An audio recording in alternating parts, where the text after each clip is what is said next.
Hello, my dear students. How are you? I hope all of you are well and everything is all right by the grace of omnipotent Allah. Alhamdulillah, I am also well. Dear young learners, welcome to my online class. Today, the topic is narration.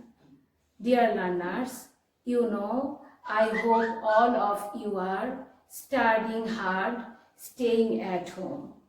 In that case, you will take the best from online class so that you can prepare yourself for future. Dear young learners, our classes is for the students of 9 and 10. The class is presented by me, Shamali Mustafa, lecturer, Department of English, Milestone College, Uttara, Dhaka. Dear student, our today's topic is narration.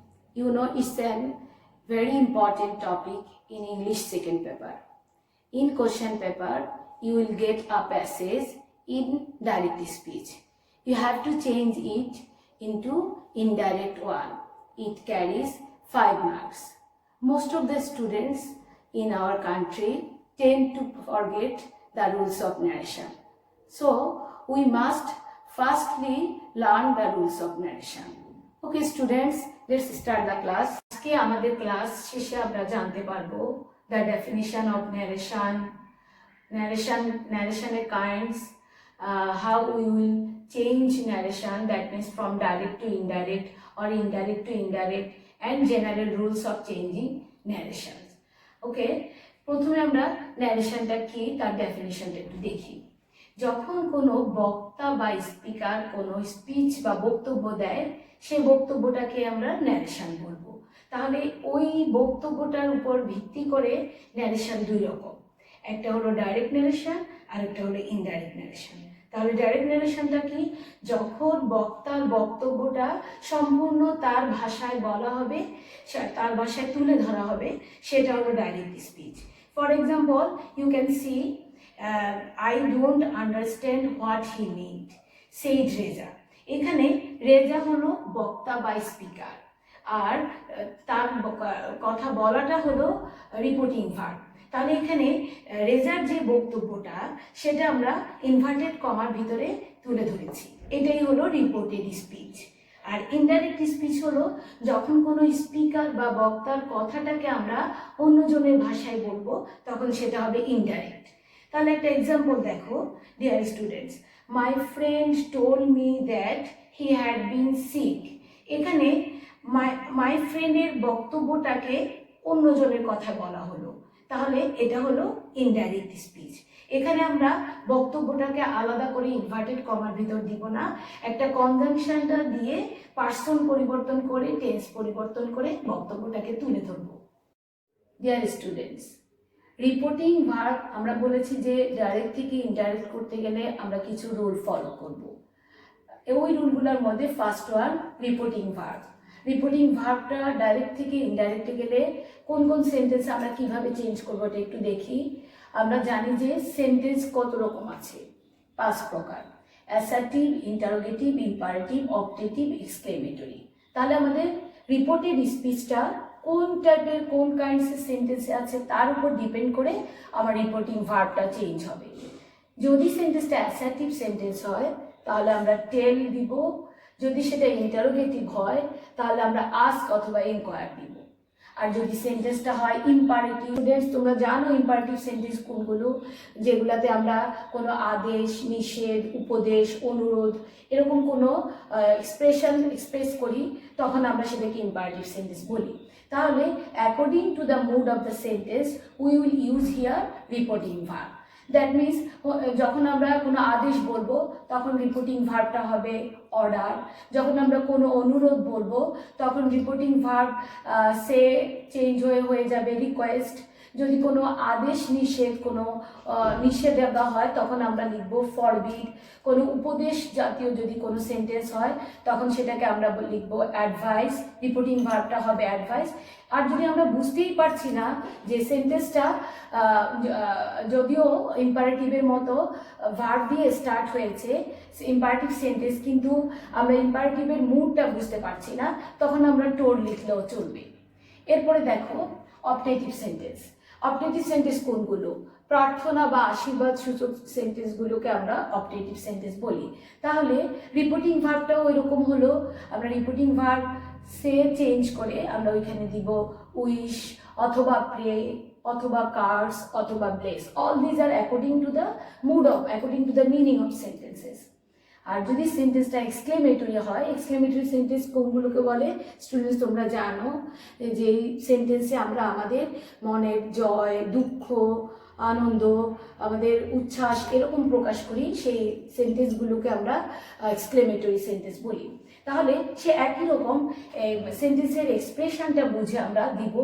R reporting ভার্বটা হবে exclaimed with joy দিব যদি সেন্টেন্সটা হয় আনন্দের, তাহলে আমরা exclaimed with joy. যদি সেন্টেন্সটা হয় দুঃখের তখন আমরা লিখব exclaimed with sorrow.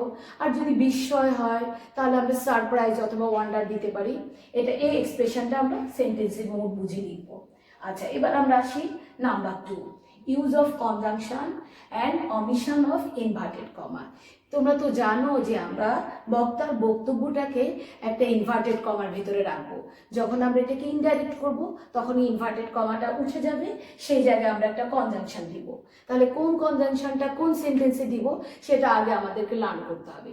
Okay students, look at the board of the reported speech assertive. In that case you will use conjunction and comma, inverted comma will be omitted.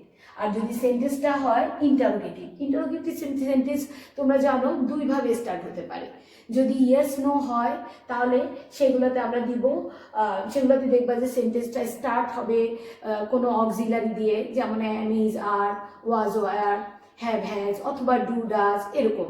That means তুমি ওই কোশ্চেনটার answer yes no দিয়ে শেষ করতে পারবা। এরকম করে তখন ওই সেন্টেন্সগুলোকে আমরা ইনভার্টেড কমা তুলে দিয়ে কনজাংশনটা দিব কি ইফ অথবা ওয়েদার। আর যদি দেখো যে ইন্টারোগেটিভ সেন্টেন্সটা কোনো রিলেটিভ প্রোনাউন দিয়ে স্টার্ট হয়েছে, যেমন রিলেটিভ প্রোনাউনগুলো হলো who, what, which, where, whose, when, how, all this word, দেখলেই বুঝবো ওগুলো WH দিয়ে স্টার্ট হয়েছে। সেই ওয়ার্ডগুলোর ক্ষেত্রে আমরা কোনো কনজাংশন ইউজ করব না, ইনভার্টেড কমা অমিট করব। আর সেই জায়গায় যেই ওয়ার্ডটা দিয়ে স্টার্ট হয়েছিল প্রশ্নটা, সেই সেন্টেন্সটা, রিপোর্টেড স্পিচটা, সেই ওয়ার্ডটাই আমরা ওখানে কনজাংশন হিসাবে বসিয়ে দিব। এটা হলো ইন্টারোগেটিভ সেন্টেন্স। আর যদি ইম্পারেটিভ সেন্টেন্স হয়, তোমরা তো অলরেডি লার্ন করেছো যে ইম্পারেটিভ সেন্টেন্স কোনগুলো, আদেশ, নিষেধ, উপদেশ। ইম্পারেটিভ সেন্টেন্সে আমরা ইনভার্টেড কমা তুলে দিয়ে ওই জায়গায় কনজাংশন হিসাবে টু দিব, আর টু এর পরে রিপোর্টেড স্পিচের মেইন ভার্বটা দিব, মেইন ভার্ব দিয়ে তার শেষ পর্যন্ত মানে অবজেক্ট বা এলিমেন্টারি বা আমাদের এক্সট্রা যে ওয়ার্ডগুলো আছে সেগুলো সব দিয়ে আমরা সেন্টেন্স শেষ করব। এরপরে আসি অবজেক্টিভ সেন্টেন্স। অবজেক্টিভ সেন্টেন্সে আমাদের ইনভার্টেড কমা উঠে গিয়ে আমরা দ্যাট কনজাংশনটা ইউজ করব। এটা একটু তোমরা খেয়াল রাখবে যে আমরা অ্যাসার্টিভেও কিন্তু দ্যাট ইউজ করেছি, এখানেও আমাদের অবজেক্টিভ সেন্টেন্স কোন সেন্টেন্সগুলোকে বলছে এটা তো আমরা already we have learn that the sentences which expresses any blessings or any prayer in that sentence will be objective. আচ্ছা, এক্সক্লেমেটরি সেন্টেন্সও আমাদের ইনভার্টেড কমা উঠে গিয়ে আমরা দ্যাট বসাবো কনজাংশন হিসাবে। Okay students, now look at the example. Direct speech, we will pay you 1000 guilders। এটা একটা কোনো স্পিকারের একটা স্পিচ। সেড দ্য মেয়র, কার কথা? মেয়রের কথা। এখানে সেড হলো রিপোর্টিং ভার্ব, মেয়র হলো স্পিকার, আর ইনভার্টেড কমার ভিতরে যতটুকু স্পিচ আছে এটা হলো রিপোর্টেড স্পিচ। মাঝে মাঝে তোমরা এমন পাবে যে স্পিকার আর রিপোর্টিং ভার্বটা রিপোর্টেড স্পিচের পরে দিয়েছে, কিন্তু স্টুডেন্টস যখন তোমরা এটা ইনডাইরেক্ট করবা তখন কিন্তু তোমরা স্পিকারকে প্রথমে নিয়ে আসবে, এটা একটু মনে রাখবে। সেটা কিভাবে হলো আমরা দেখো ইনডাইরেক্টে আমি প্রথমে নিয়ে আসছি, স্পিকার কে ছিল? আমার মেয়র। তাহলে the mayor said that they would pay him 1000 guilders. এখন এখানে আমাদের রিপোর্টিং ভার্ব সেড, যদি আমরা লিসেনারটা না লিখি তখন আমরা সেড দিয়েই রিপোর্টিং ভার্ব লিখতে পারবো। যদি আমরা লিসেনারকে সেটা লিখতে পারি, সাপোজ এখানে কোনো একটা লিসেনার আমি ক্রিয়েট করে দিলাম, যেমন দ্য মেয়র কাকে বলছে, পাইট পাইপারকে বলছে, তাহলে আমরা তখন লিখবো the mayor told the pied piper. তো যদি লিসেনার থাকে তখন আমরা টোল্ড দিব, আর যদি লিসেনার না থাকে তখন আমরা ইনডাইরেক্ট স্পিচে অ্যাসার্টিভ সেন্টেন্সে রিপোর্টিং ভার্ব সেড রাখতে পারবো। ডিয়ার স্টুডেন্টস, আমরা এখন দেখব নাম্বার 3 রুল। এখানে একটা পরিবর্তন কি, personal, change of personal pronoun. Personal প্রোনাউনটা কিরকম, রিপোর্টেড স্পিচের সাবজেক্ট যেমন হবে আমরা সেই সাবজেক্টটাকে ফলো করে আমাদের পার্সোনাল প্রোনাউনটা চেঞ্জ করব। যদি সেটা ফার্স্ট পারসন হয় তাহলে ফার্স্ট পারসনটা ফলো করবে সাবজেক্টকে, আর যদি সেকেন্ড পারসন হয় তাহলে এটা ফলো করবে অবজেক্টকে। অবজেক্ট কোন ধরনের আছে তোমরা তো জানো, ফার্স্ট পারসন কোন ওয়ার্ডগুলোকে বলে, I, mine, we, me, our, us, ourselves, এগুলো হলো ফার্স্ট পারসন। আর সেকেন্ড পারসন হলো ইউ, ইয়োর্স, এগুলো। আর যদি সেটা থার্ড পারসন থাকে তাহলে কোনো পরিবর্তন আমরা করব না। থার্ড পারসন হলো হি, শি, এই ধরনের ওয়ার্ডগুলো হলো থার্ড পারসন। আচ্ছা students, okay, let's see number 4, rule number 4, change of tense of the verb. কিসের টেন্স, রিপোর্টেড স্পিচের টেন্সটা। রিপোর্টেড স্পিচে যে টেন্সটা থাকবে ওটা রিপোর্টিং ভার্বটা যদি প্রেজেন্ট অথবা ফিউচারে থাকে তাহলে আমরা রিপোর্টেড স্পিচের ভেতরের যে টেন্সটা আছে, ভার্বটা আছে, ওটা আমরা কোনো চেঞ্জ করব না, no change, there will be no change. আর যদি ওটা রিপোর্টেড স্পিচটা পাস্ট টেন্সে থাকে তাহলে রিপোর্টিং ভার্বটা পাস্ট টেন্সে হলে আমরা রিপোর্টেড স্পিচের ভেতরে কিছু রুল আছে, সেই রুল অনুযায়ী আমরা চেঞ্জ করব। সেই রুলটা কি, রিপোর্টিং ভার্ব পাস্ট টেন্স আর রিপোর্টেড স্পিচের ভেতরে যদি প্রেজেন্ট সিম্পল থাকে তাহলে আমরা ওই টেন্সটাকে ইনডাইরেক্ট করার সময় পাস্ট সিম্পল করব। পাস্ট সিম্পল মানে কি, ভার্বটাকে আমরা V2 তে নিয়ে যাব। আর যদি দেখা যায় যে রিপোর্টেড স্পিচটা প্রেজেন্ট কন্টিনিউয়াসে আছে তাহলে আমরা ইনডাইরেক্ট স্পিচে কি করব, পাস্ট কন্টিনিউয়াস করব। পাস্ট কন্টিনিউয়াস মানে কি, আমরা সেন্টেন্স বুঝে একটা ওয়াজ অথবা ওয়ার আর ভার্বটাকে আমরা, ভার্ব তো কন্টিনিউয়াসে জানি, আমরা ভার্ব প্লাস আইএনজি করব। আর যদি আমাদের প্রেজেন্ট পারফেক্ট থাকে রিপোর্টেড স্পিচে আর রিপোর্টিং ভার্ব পাস্ট টেন্স, আর আমরা রিপোর্টেড স্পিচের ভেতরে প্রেজেন্ট পারফেক্ট পেলাম, তাহলে ওটাকে আমরা must convert into past perfect. That means আমাদের অক্সিলারি ভার্ব হ্যাড আনবো প্লাস V3 মানে হলো পাস্ট পার্টিসিপল করব। তাহলে আমাদের আরেকটা চেঞ্জ দেখো, যদি প্রেজেন্ট পারফেক্ট কন্টিনিউয়াস হয় ইনভার্টেড কমার ভিতরে সেটা আমরা চেঞ্জ করব past perfect continuous. You know past perfect কন্টিনিউয়াসের স্ট্রাকচারটা কি হয়, had been plus verb plus ING.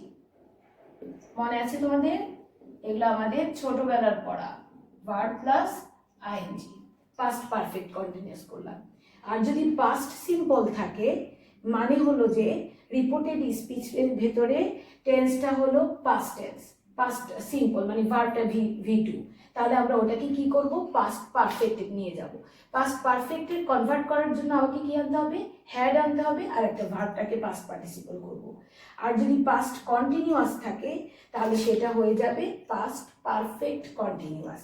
That means had been plus verb, মানে পাস্ট কন্টিনিউয়াস মানে ওয়াজ ওয়ার দেওয়া থাকবে আর তুমি ওটাকে কনভার্ট করে করবা had been plus verb plus ING. আর যদি পাস্ট রিপোর্টেড স্পিচের ভিতরে টেন্সটা পাস্ট পারফেক্ট অথবা পাস্ট পারফেক্ট কন্টিনিউয়াস হয় তাহলে নো চেঞ্জ, ওটা আমরা আর কোনো চেঞ্জ করব না।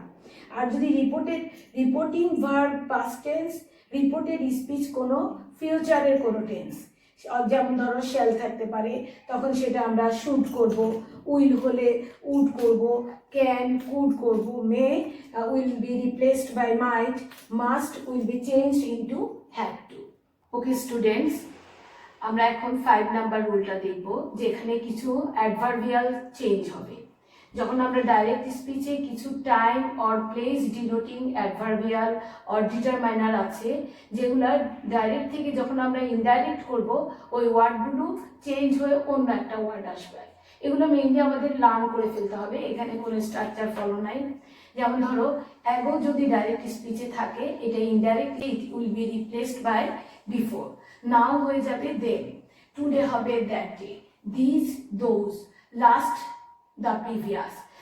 যদি তোমরা টুমরো পাও ডাইরেক্ট স্পিচে, এই টুমরো ওয়ার্ডটা রিপ্লেসড হবে the next day or the following day, yesterday the previous day, next week the following week.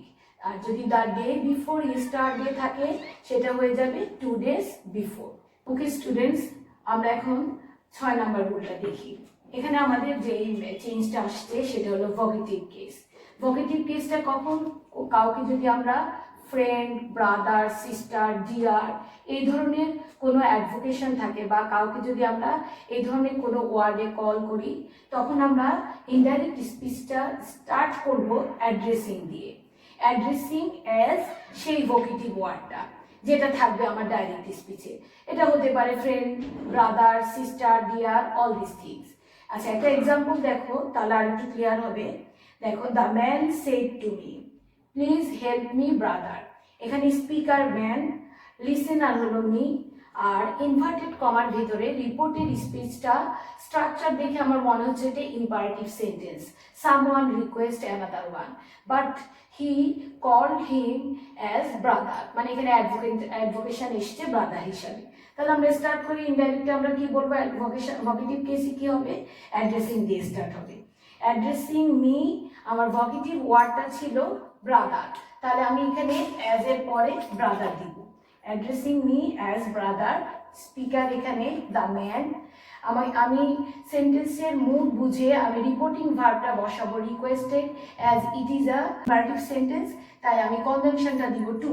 মানে পরের নিয়মটা আমরা যে আগের যে জায়গায় আমাদের যেখানে যে কনজাংশন ইউজ করতে হবে, যেখানে আমাদের রিপোর্টিং ভার্ব যেভাবে চেঞ্জ হবে সেইগুলো আমরা আমাদের রুল অনুযায়ী চেঞ্জ করব। তাহলে লাইনটা কি হচ্ছে, addressing me as brother, the man requested me to help him. Okay students, এখন আমরা দেখব যে চেঞ্জ অফ প্যারেন্থেসিস। প্যারেন্থেসিসটা কি, দেখবা যে আমরা কথার মাঝখানে কিছু জেনারেলাইজ করার জন্য কিছু ওয়ার্ড ইউজ করি, যেমন as you know, well, you see, oh. এগুলো যদি ডাইরেক্ট স্পিচে থাকে, ইনডাইরেক্ট করার সময় আমরা কি করব, you just omitted that words in indirect speech. একটা এক্সাম্পল দেখো, he said to me, well you can take rest. Here indirect will be, he told me that, it is a assertive sentence. তাহলে আমরা এটাকে আমরা কি করব, conjunction that আনলাম, আর রিপোর্টিং ভার্ব টোল্ড হলো। আই ক্যান হয়ে গেল কুড, তাহলে কি হলো, আই কুড টেক রেস্ট। এখানে সেকেন্ড পার্সন কাকে ফলো করলো, অবজেক্টকে, তাই আমার সেকেন্ড পার্সন হয়ে গেল আই। এটা আমার একটা রুল। রিপোর্টিং অ্যাসার্টিভ সেন্টেন্সের ইনভার্টেড কমা উঠে গিয়ে কনজাংশন হলো দ্যাট, আর assertive sentences change to replaced by told. এই নিয়মগুলো আমরা আগে থেকে দেখে আসছি, এইগুলো আমাদের অ্যাজ ইট ইজ থাকবে। সেই সাথে আমরা নতুন নতুন যেগুলো আমরা পরবর্তীতে যেগুলো ওগুলো আমরা অ্যাড করব। আর যেটা আমরা বললাম যে আমাদের 7 নাম্বার রুলটা চেঞ্জ অফ প্যারেন্থেসিস, এখানে একটা প্যারেন্থেটিক্যাল কমেন্ট ছিল ওয়েল। দেখো, এটা ইনডাইরেক্ট স্পিচে আমরা রাখি নাই, তাহলে এটা কি হলো, অমিটেড হয়ে গেল, বাদ হলো। আর এটা বাদ দিয়ে আই কুড টেক রেস্ট। এরকম করে তোমার আরো কিছু প্যারেন্থেটিক্যাল কমেন্ট থাকে, দেখবা সেন্টেন্সের মাঝখানে as you know, you see, I see, oh, এগুলোর কোনো ইনডাইরেক্ট করার দরকার নেই। এরপরে আমাদের আরো কিছু ওয়ার্ড থাকে যেগুলো ডাইরেক্ট থেকে ইনডাইরেক্ট করার সময় অন্য ওয়ার্ড দিয়ে রিপ্লেসড হয়। যেমন ধরো ইয়েস, ইয়েস আমরা যখন কোনো প্রশ্নের উত্তরে ইয়েস বলি, সেটা যখন ইনডাইরেক্ট করবো তখন বলবো যে replied in the affirmative. No is replaced by replied in the negative. whenever you get sir or madam, তখন তোমরা কি করবা, লিখবা রেসপেক্টফুলি অথবা উইথ রেসপেক্ট, যে কোনো একটা ওয়ার্ড রিপ্লেস করবা। আর যদি দেখো যে রিপোর্টেড স্পিচটাতে by Allah, by God, by Jesus, by my life, এরকম কোনো সোয়ারিং ওয়ার্ডস থাকে, তখন কিন্তু আমাকে আরেকটা ওয়ার্ড অ্যাড করতে হবে। সেটা হলো সোয়ারিং বাই আল্লাহ, মানে সেই ওয়ার্ডটা দিবা তোমার সেন্টেন্সে যেটা থাকবে ডাইরেক্ট স্পিচে, সেটা দিয়ে স্টার্ট করতে হবে আমার ইনডাইরেক্ট স্পিচটা। আর বাকি ওয়ার্ডগুলো আমাদের একই রকম টেন্স ফলো করে, আমরা যেরকম চেঞ্জ দেখেছি, কনজাংশন ইউজ, এগুলো আমাদের একই রকম থাকবে। এরপরে দেখা যায় যে অ্যাব্রিভিয়েটেড অর ইলেকট্রিক এক্সপ্রেশনস, এগুলো কি করতে হবে, দেখবা যে কোনো কথা আমরা পুরো বলি না, সংক্ষেপে, তখন আমরা যখন ইনডাইরেক্ট করব তখন ওই ইলেকট্রিক বা সংক্ষিপ্ত ওয়ার্ডটাকে একটা সেন্টেন্স করে তাকে আমাকে কমপ্লিট ফর্মে লিখতে হবে। এরপরে দেখো এগুলো আমরা মোর এক্সাম্পলে যাব। এরপরে থ্যাংক ইউ যদি থাকে, এটা রিপোর্টিং ভার্বটা হবে থ্যাঙ্কড। যদি গুড বাই অথবা ফেয়ারওয়েল থাকে তাহলে এটা হবে বিড অথবা বেড রিপোর্টিং ভার্বটা। আর যদি কোনো wishing words, some words like good morning or good evening, তখন আমরা উইশড দিয়ে সেই ওয়ার্ডটা দিব। আর যদি দেখো যে কনগ্রাচুলেশনস থাকে, তখন আমার রিপোর্টিং কনগ্রাচুলেশনস কথাটাই রিপোর্টিং ভার্ব হয়ে যাবে কনগ্রাচুলেটেড। ওকে স্টুডেন্টস, আমরা এতক্ষণ ন্যারেশনের অনেকগুলো রুল লার্ন করলাম। এখন আমরা যাব প্যাসেজ ন্যারেশন। ঠিক এই রুলগুলোই আমরা ফলো করব প্যাসেজ ন্যারেশনে। কিন্তু প্যাসেজ ন্যারেশনে দেখবা যে একটা ইনভার্টেড কমার ভিতরে 2 or 3 সেন্টেন্স থাকতে পারে। তখন তোমরা জাস্ট শুধু further said, again said, further added অথবা অ্যাডেড দ্যাট এরকম করে, অথবা ইন্টারোগেটিভ সেন্টেন্স হলে ফার্দার আস্কড, অলসো আস্কড, এই ওয়ার্ডগুলো ইউজ করবে। আর কোনো চেঞ্জ নেই, আর সব কিছুই আমরা যে রুলগুলো এতক্ষণ দেখলাম তারই অ্যাপ্লিকেশন হবে। ওকে স্টুডেন্টস, আমরা এখন একটা বোর্ড কোশ্চেন প্র্যাকটিস করব, তাহলে আমাদের প্যাসেজ ন্যারেশনটা আর একটু ক্লিয়ার হবে। দেখো প্যাসেজটা আগে পড়ো। আমরা প্যাসেজ পড়ে প্রথমেই আমাদের স্পিকারকে, লিসেনারকে ওটা ফাইন্ড আউট করতে হবে, এবং আমরা যখন ইনডাইরেক্ট লিখবো এক্সপ্লিসিটলি প্রথমে আমাকে স্পিকার এবং লিসেনার একবার লিখতে হবে। এরপরে রিপোর্টিং ভার্ব তো আমরা সেন্টেন্সের মুড বুঝে লিখবো। দেখো প্যাসেজটা পড়ো। Why are you putting the foods in your pocket sir? Why don't you eat? Asked the nobleman. এখানে আমরা স্পিকার পেয়ে গেলাম, নোবলম্যান। কার সাথে কথা বলছি সেটা আমরা পাচ্ছি না, একটা স্পিচের ভেতরে আমরা 2টা লাইন পেয়েছি। তাহলে এখানে আমাকে further said, further asked, also said, again said এই ওয়ার্ডগুলো আনতে হবে। এরপরে আমরা লিসেনারকে বের করি। I am doing the right thing, my dress deserve this rich dishes, replied Sheikh Sadi. তাহলে আমার এখানে ফার্স্ট লাইনে লিসেনার হলো শেখ সাদি। তাহলে আমরা আনসারটা দেখি। The nobleman respectfully asked Sheikh Sadi why he was putting the foods in his pocket and again asked. এই যে আমার 2টা লাইন আছে, সেজন্য আমাকে রিপোর্টিং ভার্বের আগে again, further এই ওয়ার্ডগুলো লিখতে হবে। Why he did not eat. Sheikh Sadi replied that he was doing the right thing and added that his dress deserved those rich dishes. দেখো এখানেও আমাদের শেখ সাদি রিপ্লাইড দ্যাট, শেখ সাদি স্পিচের মধ্যে আমরা 2টা অ্যাসার্টিভ সেন্টেন্স পাচ্ছি। সেই জন্য আমরা এই ইনডাইরেক্ট স্পিচে আবার আমার also said, again said, further said, added that এই ধরনের ওয়ার্ডগুলো রিপোর্টিং ভার্বে লিখতে হবে। থার্ড লাইনে দেখো, I am sorry, I don't understand what you mean to say, said the nobleman. এখানেও আমরা 2টা সেন্টেন্স পাচ্ছি। তাহলে দেখি, আই এম সরি, এরকম কোনো অ্যাপোলজি থাকলে আমরা সেই ওয়ার্ডটাকে রিপোর্টিং ভার্ব করতে পারবো। The nobleman apologised and said that. পরের সেন্টেন্সের জন্য আমি আবার রিপোর্টিং ভার্ব লিখলাম said that he did not understand what he meant to say. Dear students, I hope at the end of the class you learned the rules of changing narration, and I am confident that you can easily change passage narration from direct to indirect one. You will practice more and more in home by yourself. Besides, if you face any difficulties, you can share with your subject teachers. So at the end of the class, thank you all for your patience, hearing, enthusiasm, time. Thank you everyone.